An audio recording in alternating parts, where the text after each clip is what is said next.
The morning light in the Upper East Side is never just light. It is a calculated, filtered glow that hits the mahogany floors of our penthouse with a precision that feels almost surgical. I sat there, my fingers tracing the cold, condensation-slicked rim of a crystal glass, watching the way the dust motes danced in the silence. It was the kind of silence that had a weight to it, a pressure that pushed against my eardrums until I could hear the frantic thudding of my own heart. Julian was in the other room, the soft, rhythmic sound of his packing, the zipping of leather, the rustle of starch white shirts, acting as a metronome for my impending breakdown.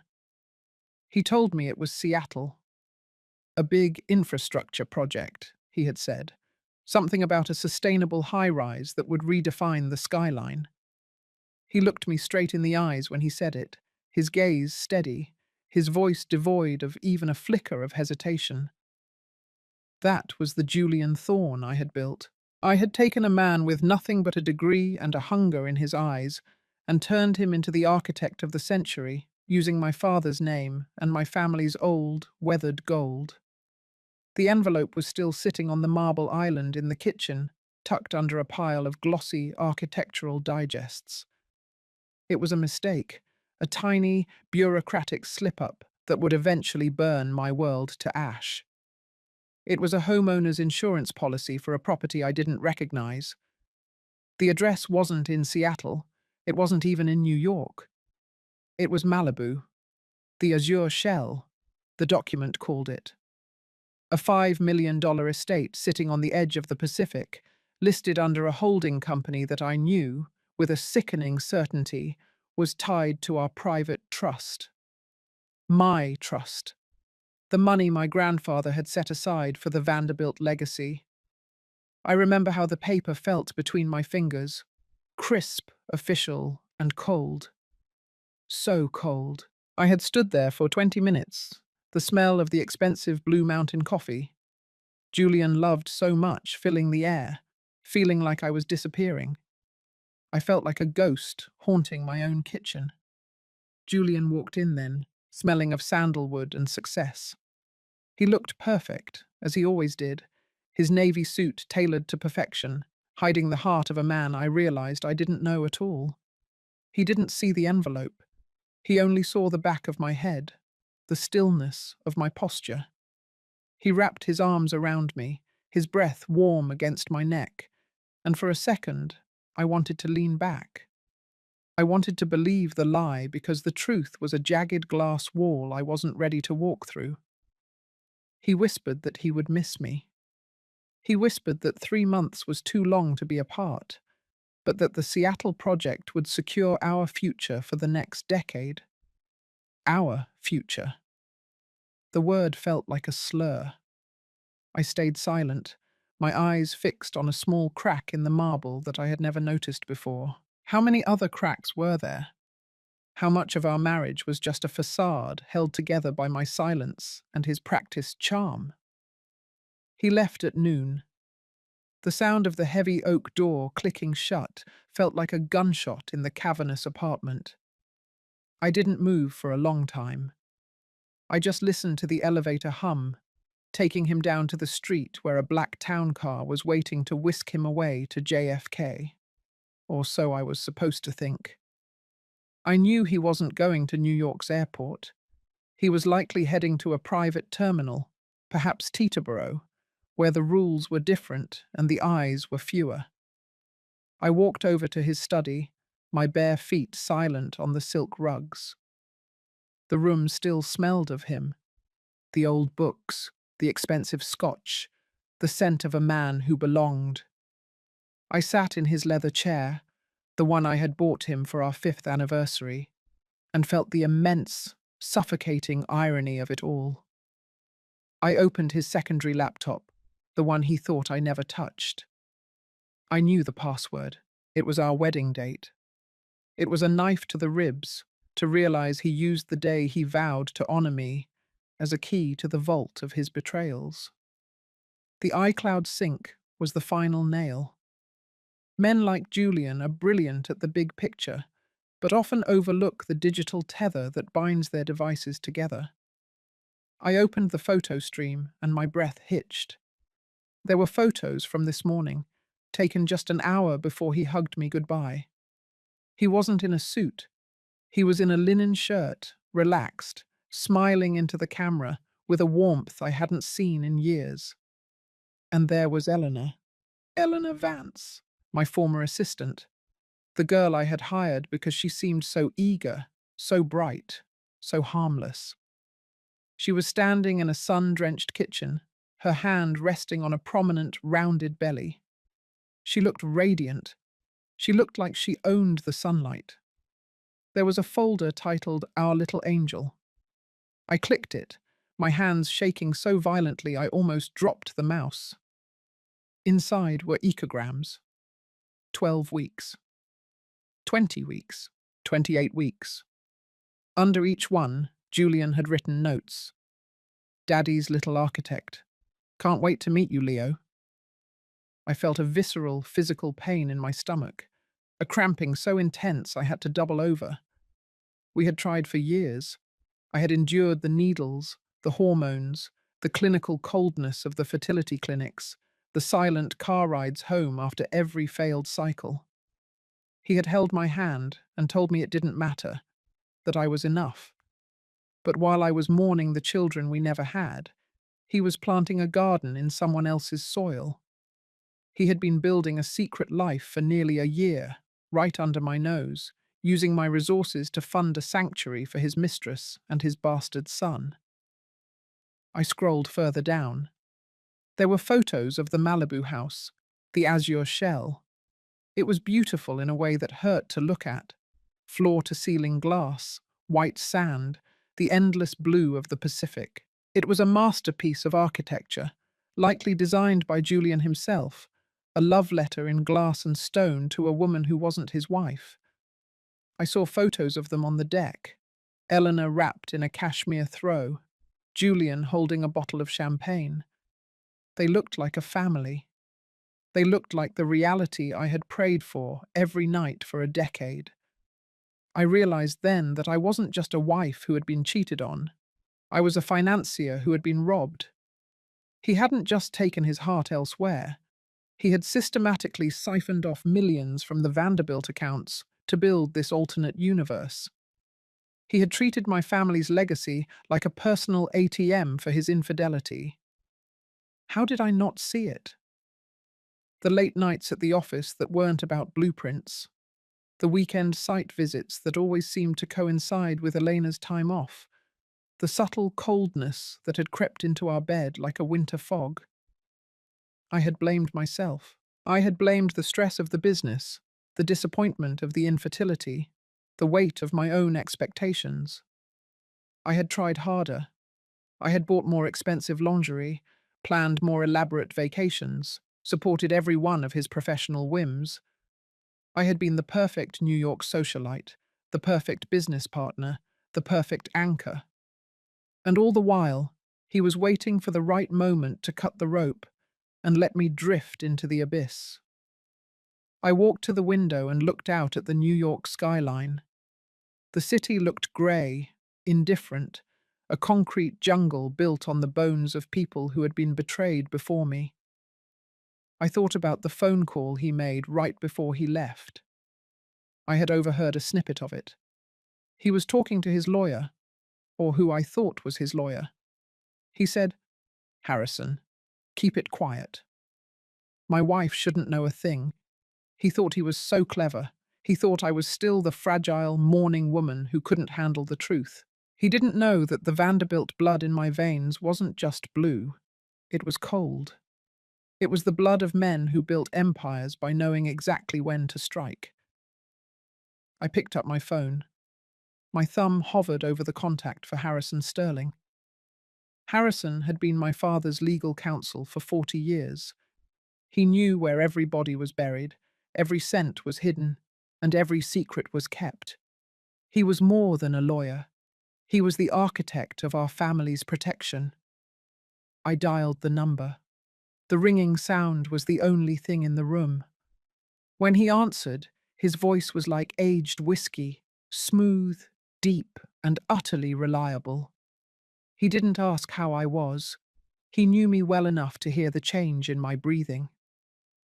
"Harrison," I said, my voice sounding like it belonged to someone else, someone much older and much more dangerous.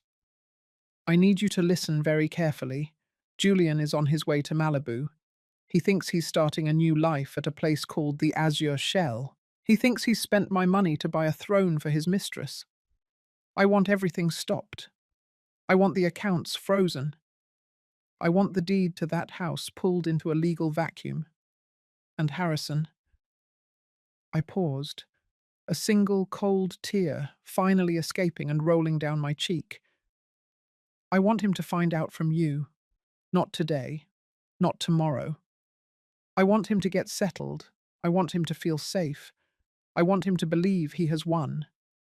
And then I want you to pull the floor out from under his feet." There was a pause on the other end of the line. I could hear Harrison's pen scratching against a notepad. "Understood, Victoria," he said softly. "I'll begin the paperwork immediately. Is there anything else?" I looked at the photos of the baby on the screen, the little boy named Leo, who looked so much like Julian it made my throat ache. "No," I whispered. "Just tell the staff to prepare the car. I'm going to my father's estate in the Hamptons. I need to be among things that are old and permanent. I need to remember who I was before I became Julian Thorne's wife." I hung up and stood there in the middle of the study, the sun slowly shifting across the room.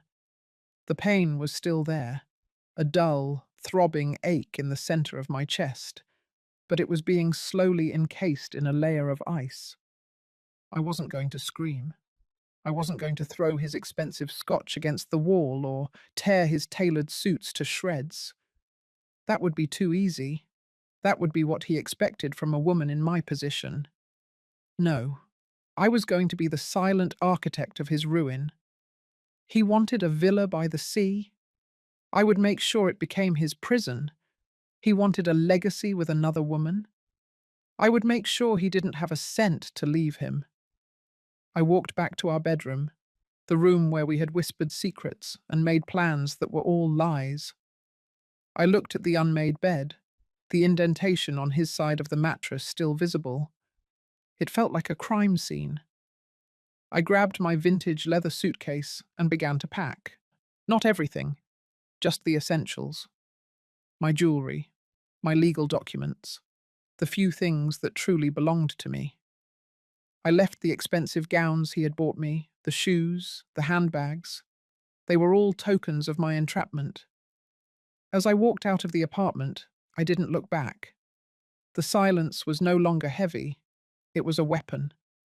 I was Victoria Vanderbilt again, and for the first time in 10 years, I realized that I didn't need a man to build a life. I was the one who owned the land, the money, and the power. Julian Thorne was just a tenant, and his lease had just been cancelled. The drive to the Hamptons was long and lonely.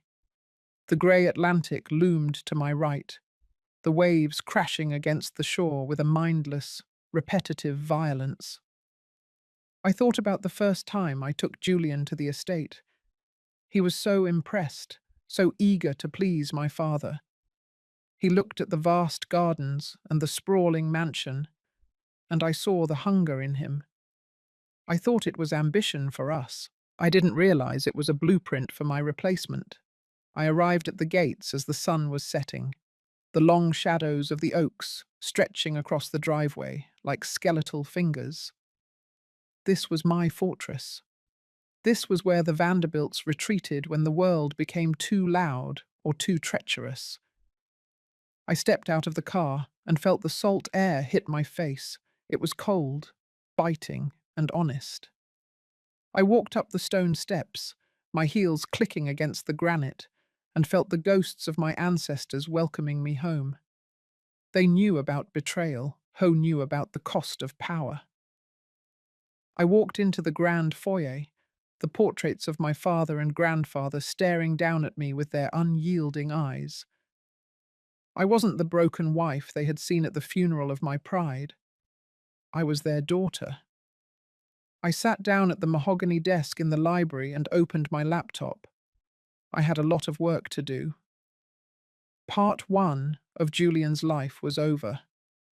Part 2 was about to begin, and I was the one holding the pen.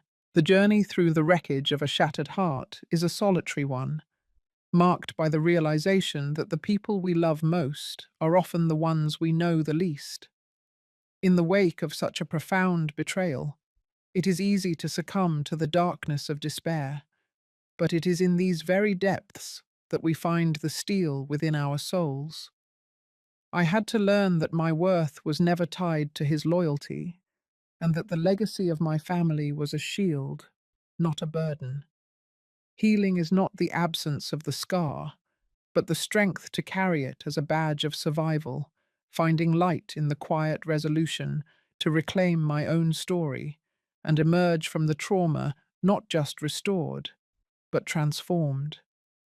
The ink was black, thick, and permanent, much like the darkness that settled over the library as I stared at the financial audit Harrison had messengered over in a nondescript briefcase. I sat in the high-backed velvet chair that had belonged to my father, the smell of aged paper and sea salt swirling around me, but all I could taste was the metallic tang of old blood.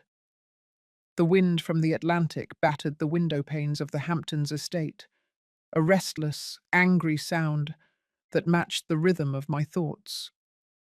Julian was in Malibu now. I could almost see him, standing on that glass-walled deck, breathing in the Pacific air, thinking he had finally ascended to the throne he had spent 10 years carving out of my ribs. He probably thought I was still in the penthouse, weeping into the silk pillows he had bought me with my own money. He didn't realize that every second of his freedom was a loan I was about to call in. I flipped the page of the report, my eyes blurring as I saw the figures. $4,200,000. It wasn't just a lump sum. It was a systematic harvest. 100,000 here for a consulting fee to a shell company in Delaware. 50,000 there for architectural sourcing in Italy.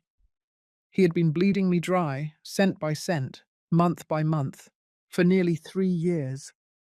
Every time he had looked me in the eyes and told me he was working late to secure our legacy, he was actually forging the keys to his own kingdom. And then I saw her name, buried in a list of payroll expenses for a defunct design firm, Elena Vance. My mind drifted back to 3 years ago, to the day Eleanor walked into our lives. I remember the way the sun hit her blonde hair in the lobby of Thorne and Vanderbilt. She looked so young, so painfully earnest in her cheap blazer and scuffed heels. I had been the one to hire her. I remember Julian standing by the window of his office, his back to us, as I interviewed her. I liked her spirit. I liked the way she spoke about architecture as if it were a religion. I thought I was being a mentor. I thought I was giving a bright young woman the break I never had to work for because of my name. "She's a quick learner, Julian," I had told him that night as we lay in bed. He had barely looked up from his iPad, his voice a low, disinterested hum. "If you think so, Victoria, I trust your judgment." The memory burned like lye. I had invited a viper into my garden and handed her the sun. I remembered the small things now, the details that I had dismissed as professional camaraderie. The way Eleanor would bring him his specific blend of coffee without him asking. The way she would stay late to organize his blueprints, and how Julian's mood would always be lighter when he finally came home. I remembered a dinner party we hosted for the board members. I had caught Eleanor staring at the Vanderbilt family portrait in our dining room. There was a hunger in her eyes that I had mistaken for ambition. I thought she wanted to be like me. I didn't realize she was planning to replace me. I looked at a photo Harrison had included in the file, a surveillance shot from 6 months ago. It was Julian and Elena in a park in Brooklyn, far from the prying eyes of the Upper East Side. He was holding her hand, his thumb stroking her knuckles in a way he hadn't done to me in years. They looked like a couple in a jewelry commercial. And then there was the child, baby Leo. The realization hit me again, a fresh wave of nausea that made the room spin. While I was lying on cold exam tables, my legs in stirrups, praying for a miracle that never came, Julian was already a father. He had held a baby that wasn't mine while I was still mourning the ghost of the one we lost. He had looked at Eleanor with the pride I had been dying to see in his eyes for a decade. Every hormone shot, every tear I shed over a negative pregnancy test, every silent car ride home from the clinic, he was just waiting for it to be over so he could go back to his real family. The audit showed that Julian had used the Vanderbilt Trust to pay for Eleanor's medical bills. The Azure Shell wasn't just a house. It was a reward for giving him the son I couldn't. I looked at the floor plans of the Malibu house. It was a masterpiece, but it was a theft. He had used my father's signature style, the sweeping cantilevers, the hidden courtyards, the way the light interacted with the stone. He had stolen my family's aesthetic to build a tomb for my marriage. It was the ultimate humiliation. He wasn't just a cheat. He was a plagiarist of my soul. I reached for the phone on the desk, my fingers trembling as I dialed Julian's number. I didn't intend to speak. I just wanted to hear the sound of his world. It rang 3 times before he picked up. The background noise was unmistakable, the sound of waves and the distant cry of a seagull. "Hello?" he said, his voice relaxed, buoyant. It was the voice of a man who believed the ocean belonged to him. I heard a woman's laugh in the distance, a high, musical sound that I recognized as Eleanor's, and then a small, sharp cry, a baby's cry. I held my breath, the silence in the Hamptons library feeling like a shroud. Julian sighed, a sound of pure contentment. "Eleanor, honey, can you check on Leo? I think he's waking up." I closed my eyes, the image of them in that sun-drenched house searing into my retinas. He didn't even check the caller ID. He was so arrogant, so convinced of his own brilliance, that he didn't think I would ever find him. I hung up the phone without a word. My heart wasn't breaking anymore. It was crystallizing. I called Harrison back. "I heard him," I said, my voice as cold as the Atlantic outside. "He's there, with her, and the child." "I know, Victoria," Harrison said, his voice steady. "We've tracked the wire transfers to a local contractor in Malibu. He's been spending heavily on the nursery. Hand-painted murals, Italian furniture. He's nesting with your money." "I want it gone, Harrison. All of it." I stood up and walked to the window, watching the moonlight dance on the black water of the bay. "I want the Azure Shell put into escrow immediately. I want the holding company investigated for fraud. And Julian, I want him to find out that his credit cards are useless the next time he tries to buy a bottle of champagne to celebrate his new life. I want him to feel the walls closing in, exactly like I felt when I was trapped in that fertility clinic." "It's already in motion," Harrison replied. "The Vanderbilt accounts are being walled off as we speak. By tomorrow morning, Julian Thorne will be a man with a $5 million house he can't enter and a bank balance of 0. But Victoria, you need to be prepared. He will fight. He will try to use the marriage contract against you." "The marriage contract was built on the assumption of a marriage," I said, my voice dropping to a whisper. "What we had wasn't a marriage. It was a long-term embezzlement scheme. He didn't love me, Harrison.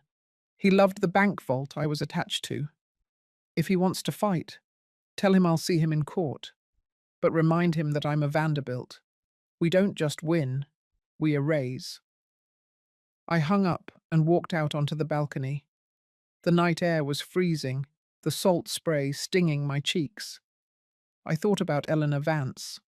I thought about the girl I had mentored, the one I had shared my lunches with, the one I had trusted with my schedules and my secrets. How many times had she stood in my kitchen and smiled at me while knowing she was carrying my husband's child? How many times had she watched me cry over a failed IVF cycle and offered me a tissue, all the while thinking of the nursery Julian was building for her in California? The depth of the betrayal was a physical weight, a cold stone in the center of my chest. They hadn't just stolen my money, they had stolen my time. 10 years of my life, gone. But as I stood there, looking out at the vastness of the ocean, the weight began to shift.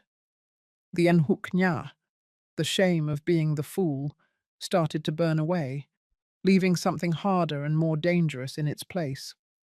I wasn't the victim of this story. I was the architect of its ending.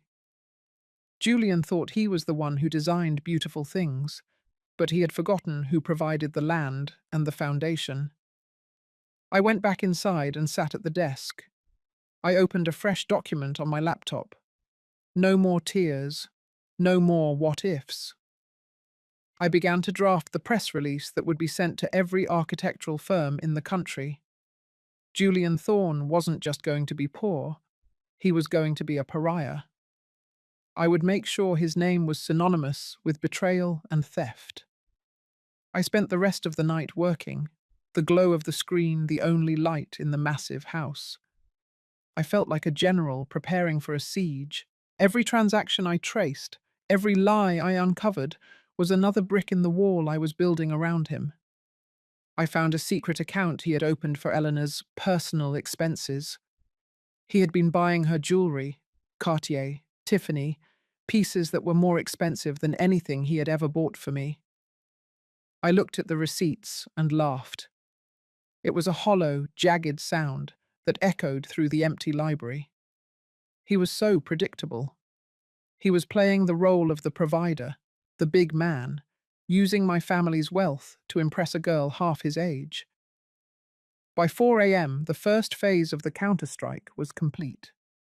Harrison had confirmed that the Malibu property was now under a legal cloud that would take years to resolve. Julian would wake up tomorrow in a house that wasn't legally his, in a life he couldn't afford, with a woman who had only loved him for the shadow he cast, a shadow that was actually mine. I shut my laptop and walked to the window. The sky was beginning to turn a pale, bruised purple. The first light of dawn was hitting the waves. I thought about the child again. Leo. I wondered what kind of man he would grow up to be, raised in the wreckage of his father's ego. I felt a momentary pang of sorrow for the boy, caught in the crossfire of a war he didn't ask for. But then I remembered the photos of Julian holding him, the way he looked at the boy with a love he had never shown me. That love was built on a foundation of theft. It was a beautiful lie, and it had to be dismantled. I walked to the kitchen and made myself a cup of black coffee. Not the Blue Mountain blend Julian liked, but a strong, bitter roast that felt honest. I stood in the same spot where my father had stood every morning for 50 years, looking out at the Vanderbilt estate.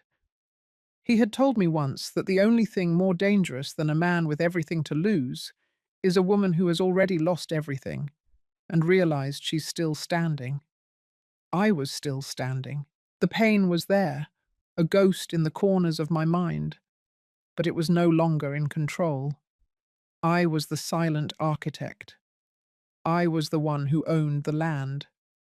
And as the sun finally broke over the horizon, casting a long, golden path across the water, I knew that the storm Julian had started was finally coming home to Malibu. The journey through the wreckage of a shattered heart is a solitary one, marked by the realization that the people we love most are often the ones we know the least. In the wake of such a profound betrayal, it is easy to succumb to the darkness of despair, but it is in these very depths that we find the steel within our souls. I had to learn that my worth was never tied to his loyalty, and that the legacy of my family was a shield, not a burden. Healing is not the absence of the scar, but the strength to carry it as a badge of survival, finding light in the quiet resolution to reclaim my own story and emerge from the trauma not just restored, but transformed. The silence I sent across the continent was not an absence of sound, but a presence of weight. It was a cold, suffocating blanket draped over the sun-drenched shores of Malibu from the grey, rain-lashed cliffs of the Hamptons. I sat in the dark of the estate library, the only light coming from the amber glow of the fireplace and the flickering blue of my laptop screen. Harrison had been sending me real-time updates through a secure channel. I wasn't just watching a marriage end, I was watching a biological organism being deprived of oxygen. Julian was the organism, and my wealth was the air he had forgotten he didn't own. I imagined him waking up in that glass house, the azure shell, feeling the first true chill of the abyss I had opened beneath his feet. He would have walked to the espresso machine, the one I knew cost $6,000, and waited for the caffeine to jumpstart his day of beautiful lies. He had no idea that, while he slept, the digital walls of his fortress had been replaced with ice.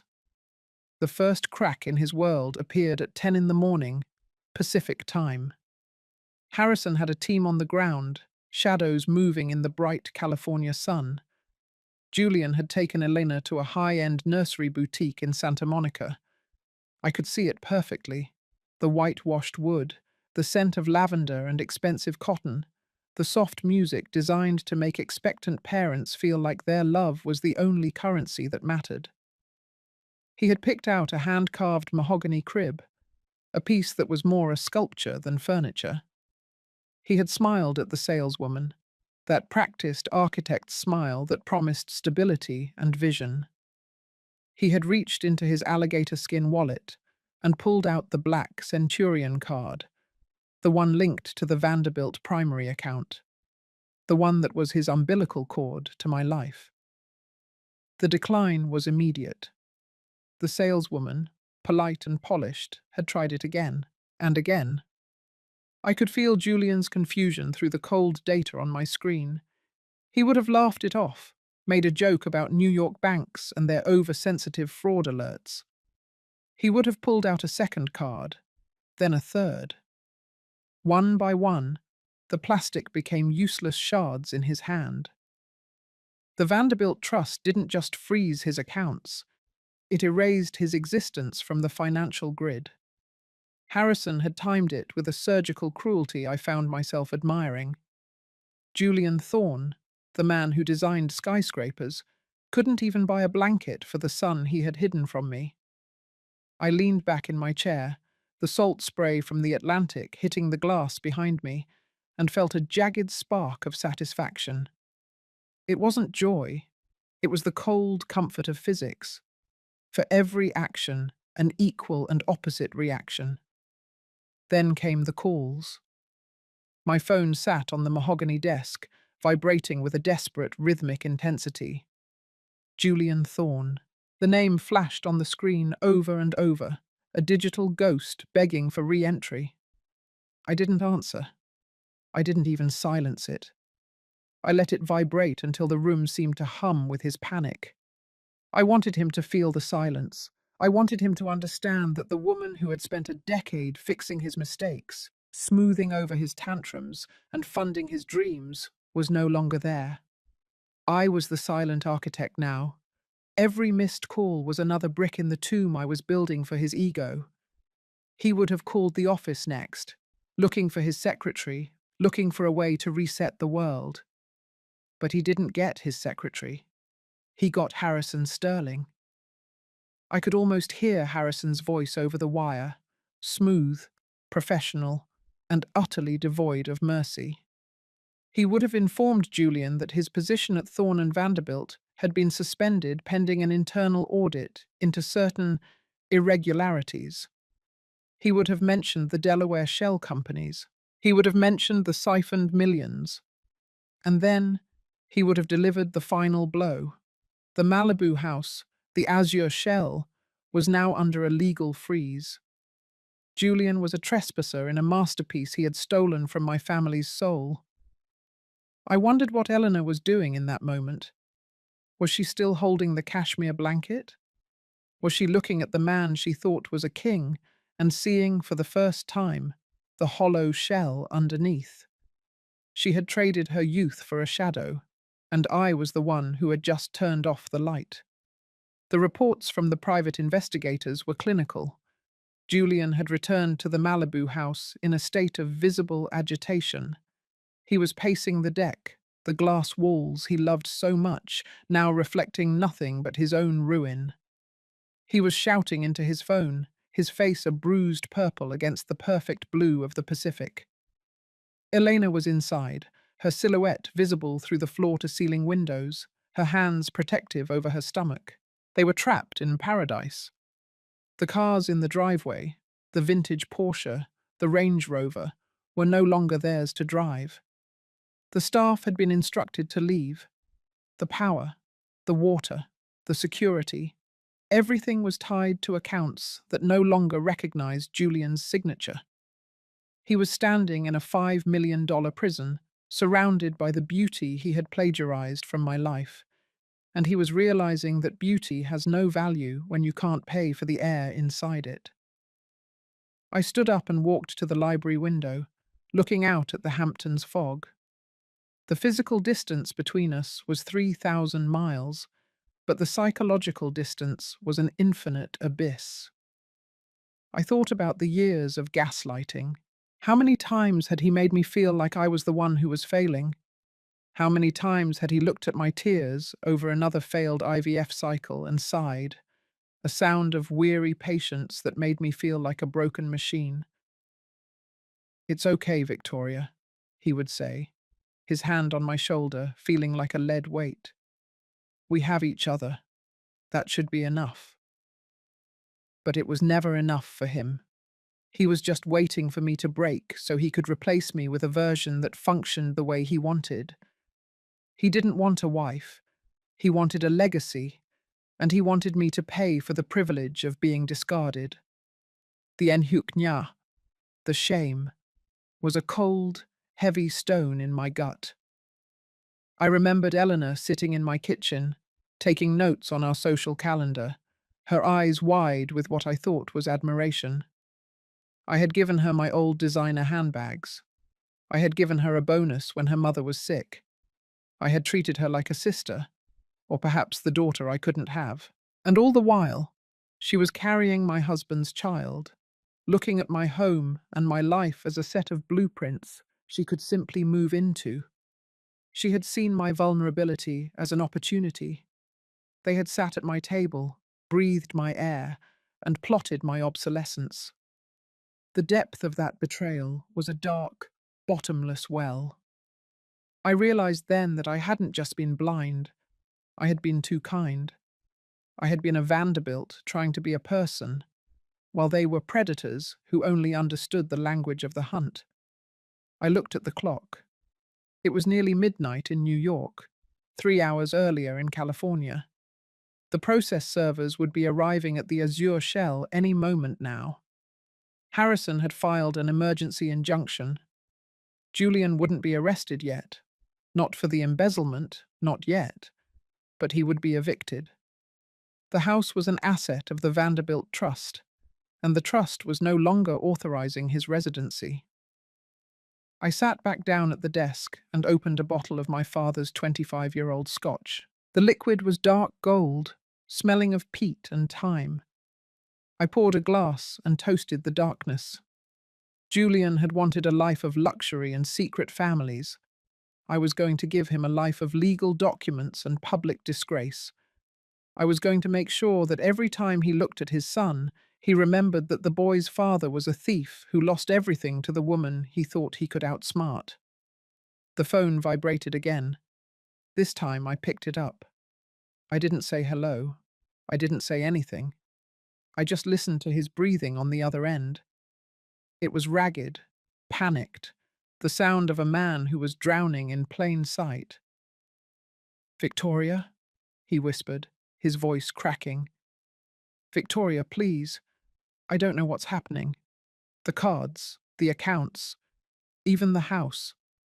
There are men here, Victoria. They're telling me I have to leave. Please, tell them it's a mistake. Tell them who I am." I took a slow sip of the scotch, the burn of it a welcome sensation in the frozen wasteland of my chest. "I know exactly who you are, Julian," I said, my voice as calm as a cemetery at night. "You're a tenant whose lease has expired. You're an architect who forgot to own the land he built on. And you're a man who thinks $5 million of my father's money could buy him a soul." "Victoria, listen to me," he started, his voice rising in a desperate pitch. "Eleanor, she's pregnant. The baby. He needs a home. You can't do this to a child. You're not that person. You loved me." "I loved a ghost, Julian. I loved a facade that I paid to maintain. And as for the child—" I paused, thinking of the little boy named Leo, the miracle I had been denied while you were thriving on my misery. "He will have a home. It just won't be one that I paid for. If you love him so much, Julian, find a way to provide for him without using my grandfather's name. Go build something that isn't a theft. Go be a man who doesn't need a Vanderbilt to tell him he exists." "You're a monster," he spat, the charm finally falling away to reveal the venom underneath. "You're a cold, barren bitch who thinks money can fix the fact that nobody wants to stay with you. You're a Vanderbilt. You're just a bank account with a pulse." I laughed, a soft, chilling sound that seemed to surprise even me. "I am a bank account, Julian, and I just closed your account. Goodbye, Julian. Don't bother calling again. Harrison will handle the rest of your life." I hung up and felt a sudden, profound stillness. The vibration was gone. The noise was gone. There was only the sound of the wind and the crackle of the fire. I had reached the center of the U-curve. I was at the very bottom of the abyss, and for the first time in years, I didn't feel like I was falling. I felt like I had landed on solid rock. I spent the next hour watching the feed from Malibu. The process servers had arrived. I saw the flash of the headlights in the driveway, the men in dark suits carrying the folders that would end Julian's California dream. I saw Julian and Eleanor standing on the deck, surrounded by suitcases that were likely filled with things I had bought them.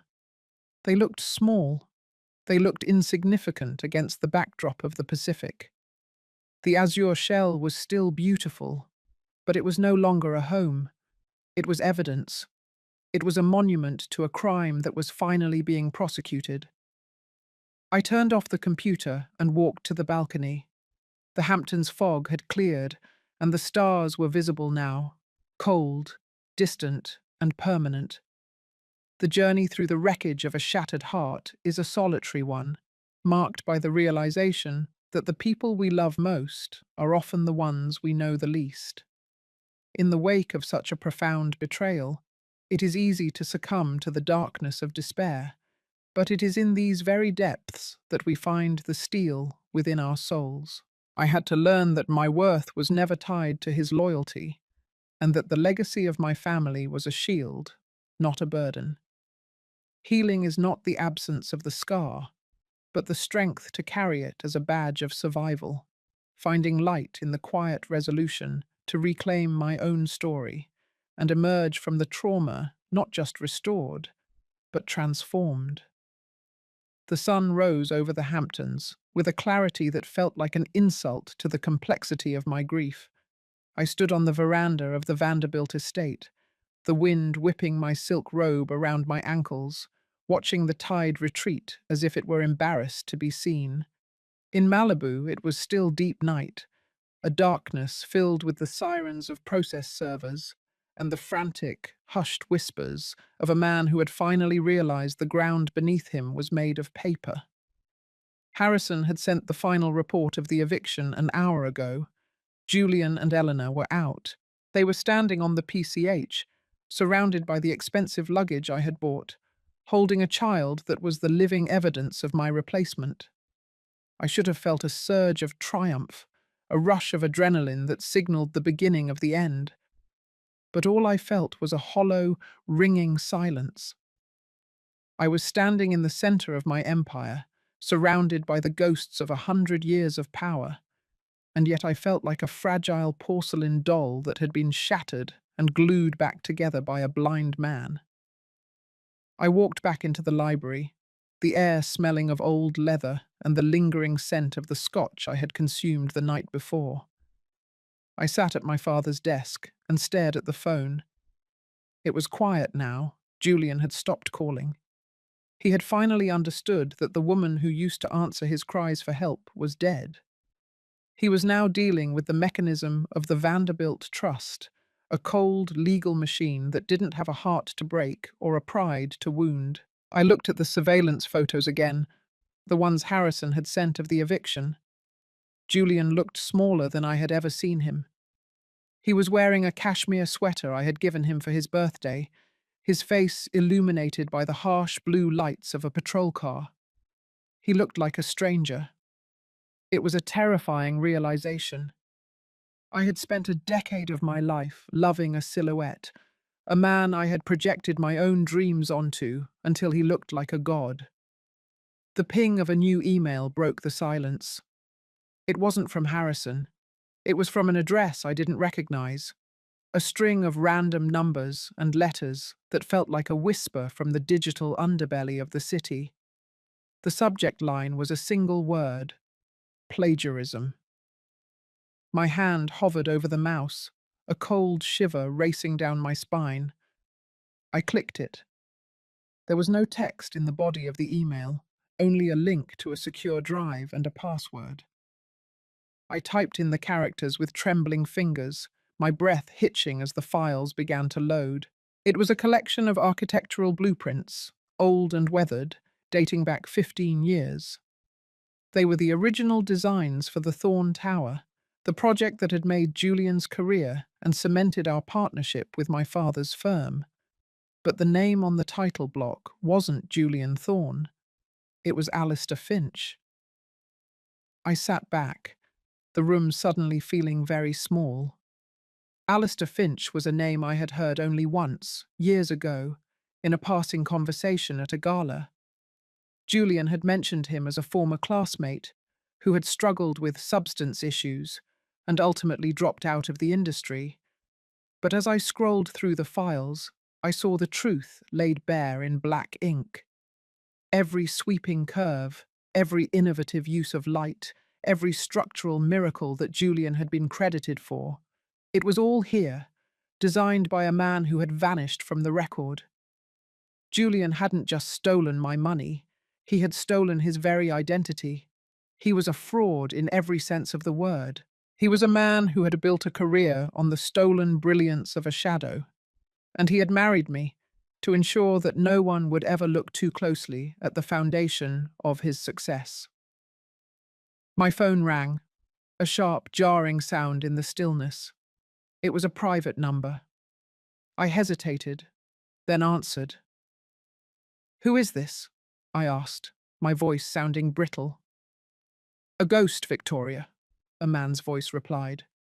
It was low, gravelly, the sound of someone who had spent too much time in the cold.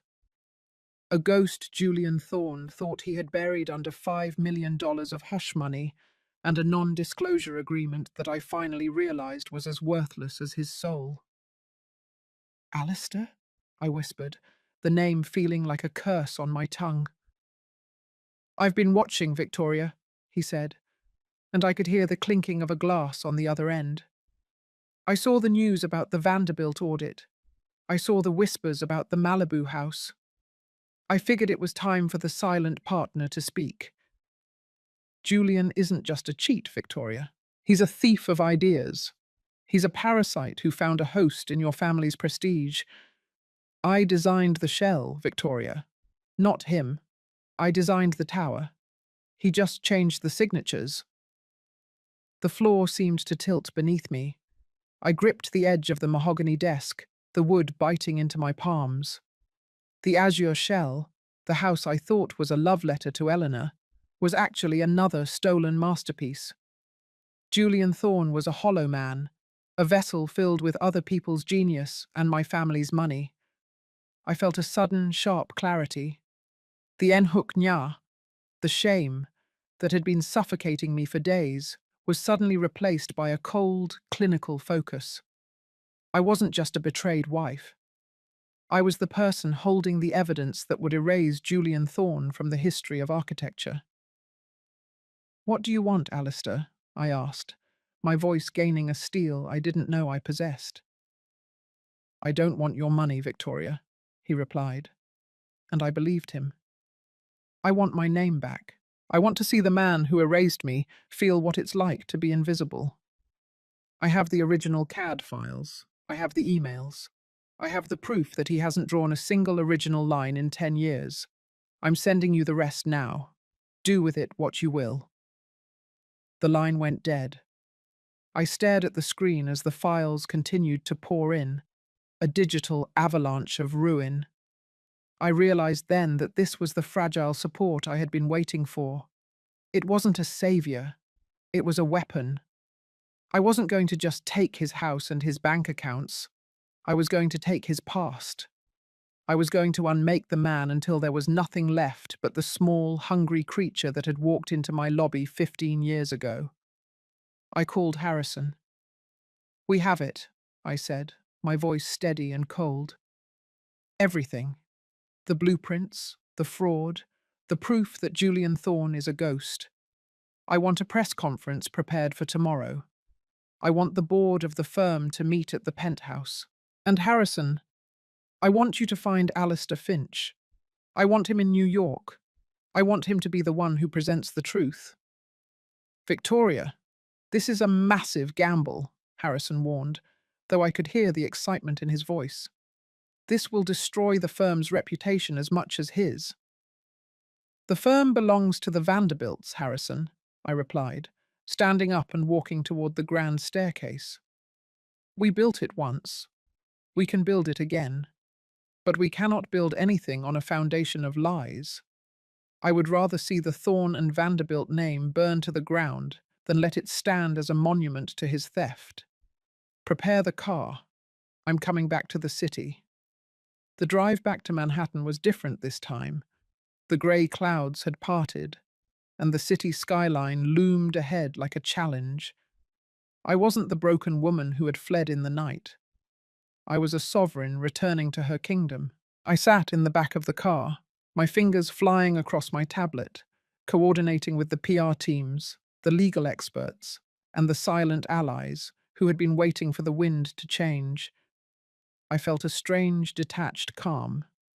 It was the U-curve in action. I had touched the very bottom of the abyss, the absolute zero of my existence, and I had found that the only way left to go was up. As we crossed the bridge into Manhattan, I saw a billboard for one of Julian's upcoming projects, a luxury hotel in Midtown.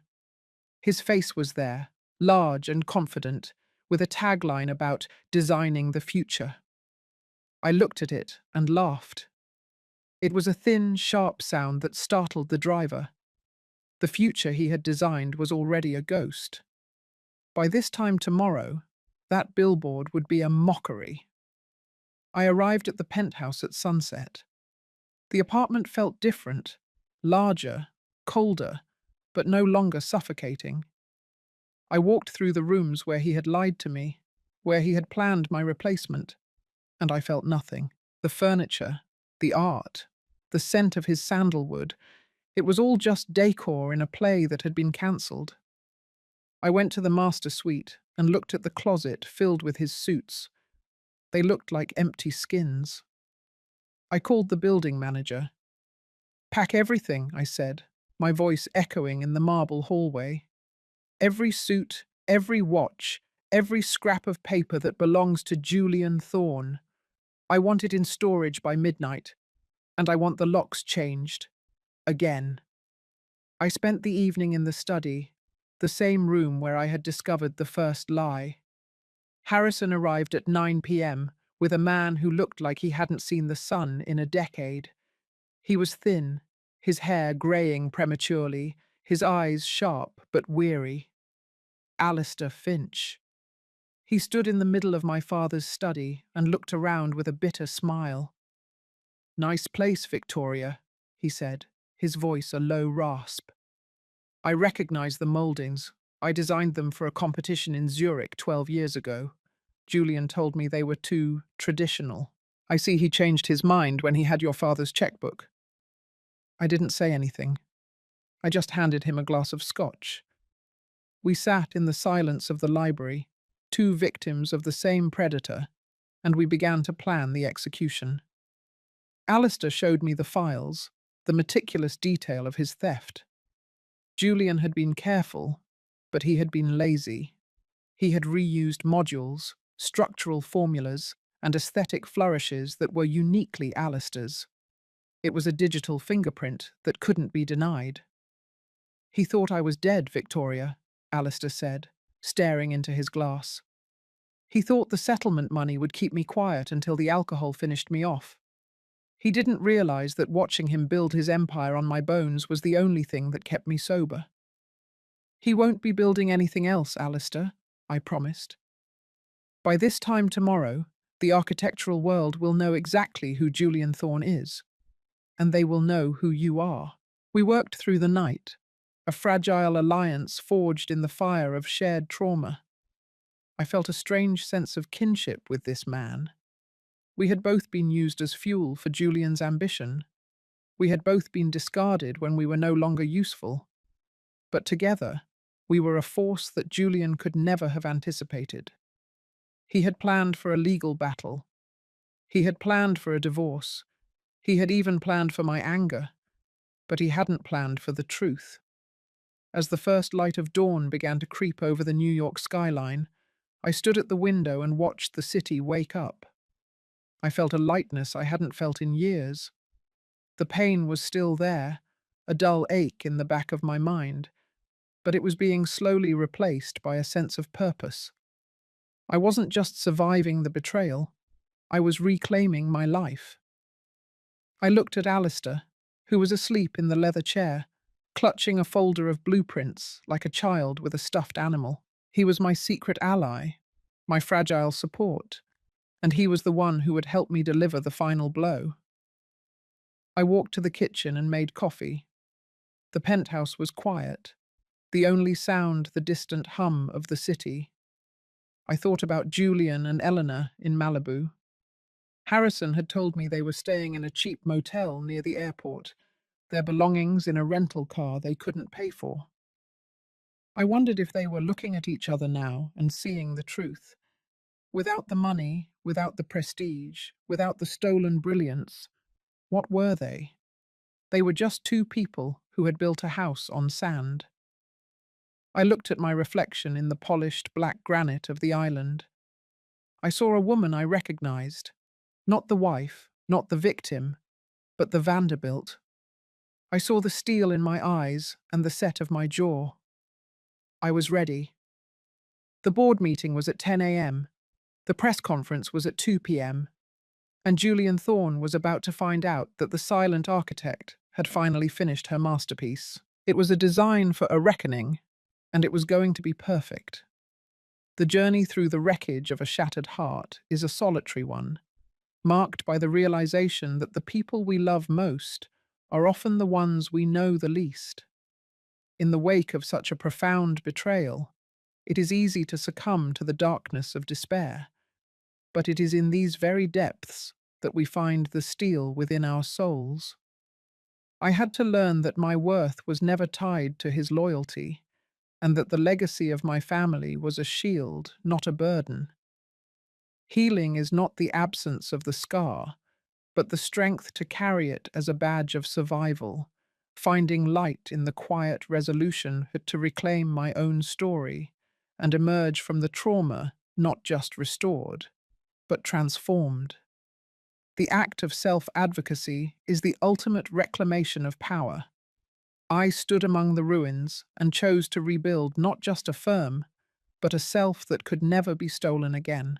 The air in the penthouse was stale, a stagnant mixture of expensive floor wax and the lingering ghost of a life that had never truly existed. I stood by the floor-to-ceiling windows of the grand salon, the New York skyline laid out before me like a glittering, indifferent judge. It was 10 o'clock in the morning, but the sky was a bruised charcoal, heavy with the promise of a storm that refused to break. Behind me, the room was filled with the silent, heavy presence of the Thorne and Vanderbilt board of directors. Men and women I had known my entire life, people who had toasted to my father's health and then to my marriage, now sat in the velvet-upholstered chairs like vultures waiting for the first sign of rot. Harrison Sterling stood by the double oak doors, his hands clasped behind his back, his expression as unyielding as a gargoyle. And in the corner, half hidden by the shadows of the library entrance, sat Alistair Finch. He was the ghost I had brought back to haunt the man who thought he had reached the summit. I heard the elevator chime, a sharp, musical sound that felt like a needle to my brain. The doors slid open, and Julian Thorne stepped into the foyer. He wasn't the man who had left for Seattle a week ago. The navy suit was wrinkled, his hair was a mess of unkempt waves, and his eyes were bloodshot, darting around the room with the frantic energy of a trapped animal. He looked at me, and for a split second, I saw the old Julian, the one who thought he could smile his way out of a hurricane. He started toward me, his hands reaching out, his voice a practiced tremor of desperation. "Victoria, thank God. I don't know what Harrison told you, but it's all a misunderstanding. I was mugged in California. The accounts were compromised." He stopped mid-sentence as his eyes adjusted to the light, and he saw the board members. He saw the cold, stony faces of the people who funded his existence. And then he saw Alistair. Julian's face didn't just pale. It seemed to hollow out, the skin tightening over his cheekbones until he looked like a skeletal version of himself. The silence in the room became an entity, a heavy, suffocating weight that pressed the breath from his lungs. I stood perfectly still, my hands resting on the back of my father's chair, feeling the immense power of my own stillness. I didn't scream. I didn't cry. I didn't throw the evidence in his face. I simply looked at him, seeing through the layers of tailored wool and practiced charisma to the small, hollow creature underneath. "Sit down, Julian," I said, my voice sounding like it was coming from a great distance, thin and sharp as a razor. "We have a lot to discuss about the future you've been designing." He didn't move. He stayed frozen in the center of the foyer, looking at Alistair Finch as if he were seeing a literal demon. Alistair stood up slowly, the blueprints, the original weathered vellum of the Thorne Tower, clutched in his hand. He walked into the center of the room and laid them out on the mahogany table. "Recognize these, Julian?" Alistair asked, his voice a low, gravelly rasp. "I found them in the digital archives you forgot to purge, or maybe you just didn't think I'd ever be sober enough to remember where the keys were kept." Julian's facade didn't crack. It disintegrated. He turned back to me, his voice a frantic hiss. "Victoria, he's a drunk. He's a failed architect looking for a payday. You can't believe this." "I believe the numbers, Julian," I interrupted, the ice in my chest finally beginning to spread to my fingertips. "I believe the $4 million you siphoned from my trust to buy a villa in Malibu for my assistant. I believe the wire transfers to the medical clinic where Elena Vance gave birth to a son you named Leo. And I believe the CAD files that show you haven't had an original thought since the day you met me." The room erupted into a low murmur of disgust. The board members, men who valued legacy above all else, looked at Julian like he was a stain on the marble floor. I watched him try to find a foothold, a lie that would stick, but the ground was already gone. He turned to Harrison, his eyes wide with a terrifying, pathetic hope. Harrison, you've known me for a decade. Tell them, tell them I'm the talent. Tell them the firm needs me. Harrison didn't even look up from his notepad. The firm needs an architect, Mr. Thorne, not a plagiarist. The audit is complete. Every project you've claimed as your own for the last 5 years is being reviewed. The Delaware shell companies have been seized. You are no longer an employee of this firm, nor are you a resident of this building. Your belongings are in a storage unit in New Jersey. The key is with the concierge. Julian staggered back, his hand catching the edge of a console table. He looked at me, his eyes filling with a sudden, ugly rage. "You did this!" he spat, the mask finally falling away to reveal the monster I had been married to. "You couldn't give me a son, so you decided to destroy the one I had. You're a cold, barren Vanderbilt who thinks she can buy people's souls. You think you've won? Eleanor is waiting for me. We have a life you can't even imagine. We have a love that doesn't come with a price tag." I laughed then, a hollow, jagged sound that seemed to shock the room into a deeper silence. "Eleanor isn't waiting for you, Julian," I said, pulling a single sheet of paper from the desk. "She called Harrison this morning. The moment the accounts were frozen, the moment the Azure shell was boarded up and the private security detail was withdrawn, she realized that love doesn't pay for diapers in a cheap motel. She's gone, Julian. She took the car, the jewelry you bought her with my money, and she's already halfway to her mother's house in Ohio. She didn't leave a note. She only left a message for Harrison. 'Tell Victoria I'm sorry. I just wanted a life.' It seems your real family was just as transactional as you were." The silence that followed was absolute. Julian looked like he had been struck. He opened his mouth, but no sound came out. He looked at the blueprints on the table, then at the board, then at me. He was a man with no past, no present, and a future that was a dark, empty room. He was a ghost in his own penthouse. I realized then that the purging was complete. I had stripped away the money, the career, the mistress, and the stolen genius. I had unmade the man until there was nothing left but the truth. "Get out, Julian," I said, the words feeling like a benediction. "Before I decide to call the district attorney about the embezzlement charges. Harrison is prepared to file them by noon if you're still within the city limits. Go find Alistair's shadow. Go see if you can build a life on the nothing you actually are." He didn't say another word. He turned and walked toward the elevator, his shoulders slumped, his steps heavy and rhythmic, the sound of a man walking toward his own execution. The doors slid shut behind him, and the penthouse felt suddenly lighter, as if a poison had finally been sucked out of the air. The board members stood up, offering their hollow condolences and their promises of rebranding, but I didn't hear them. I just looked at Alistair Finch, who was staring at his blueprints with a look of profound, quiet sorrow. "You have your name back, Alistair," I said softly. "It feels lighter than I remembered, Victoria," he replied, standing up and handing me the folder. "But a name is just a word. He took the years. He took the dreams. You can't get those back from a bank." I walked to the window and watched the rain finally begin to fall. It was a torrential downpour, washing the soot and the secrets from the New York streets. I thought about the U-curve. I had hit the absolute bottom. I had faced the man who destroyed my faith, and I had dismantled him piece by piece. I didn't feel the rush of victory I had expected. I just felt a deep, exhausted peace. The reckoning wasn't just about Julian's ruin, it was about my own liberation. I had purged the lie from my life, and for the first time in 10 years, I could breathe without feeling like I was inhaling glass. I spent the rest of the day in the penthouse, watching the staff pack the last of his things. I found a small box in the back of his closet, photos of us from our honeymoon in Italy.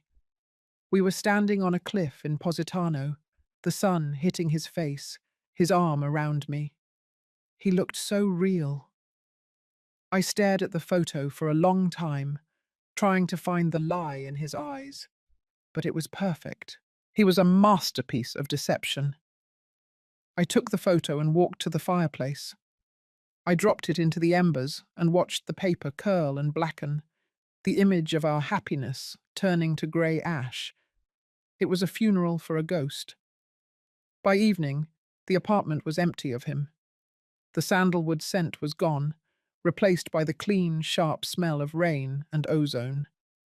Harrison called to confirm that Julian had been seen boarding a bus at Port Authority, heading toward a world where the name Thorn meant nothing.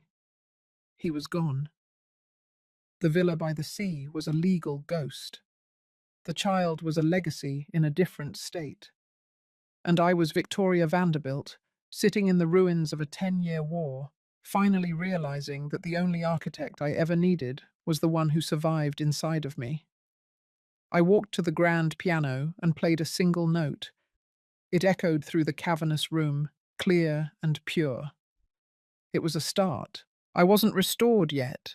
The scars were deep, and the hollow in my heart where a child should have been was still there. Nhung toid a tu do. I had faced the darkness, and I hadn't blinked. Part 5 of my life was over. The purging was complete. And as the city lights began to flicker on through the rain, I knew that the design for my rebirth was already being drawn. The journey through the wreckage of a shattered heart is a solitary one, marked by the realization that the people we love most are often the ones we know the least. In the wake of such a profound betrayal, it is easy to succumb to the darkness of despair, but it is in these very depths that we find the steel within our souls. I had to learn that my worth was never tied to his loyalty, and that the legacy of my family was a shield, not a burden. Healing is not the absence of the scar, but the strength to carry it as a badge of survival, finding light in the quiet resolution to reclaim my own story and emerge from the trauma not just restored, but transformed. True recovery is about reclaiming your narrative, finding joy and purpose in unexpected new beginnings, and realizing that your life is defined by the quality of the relationships you choose to cultivate, rather than the ones that abandoned you.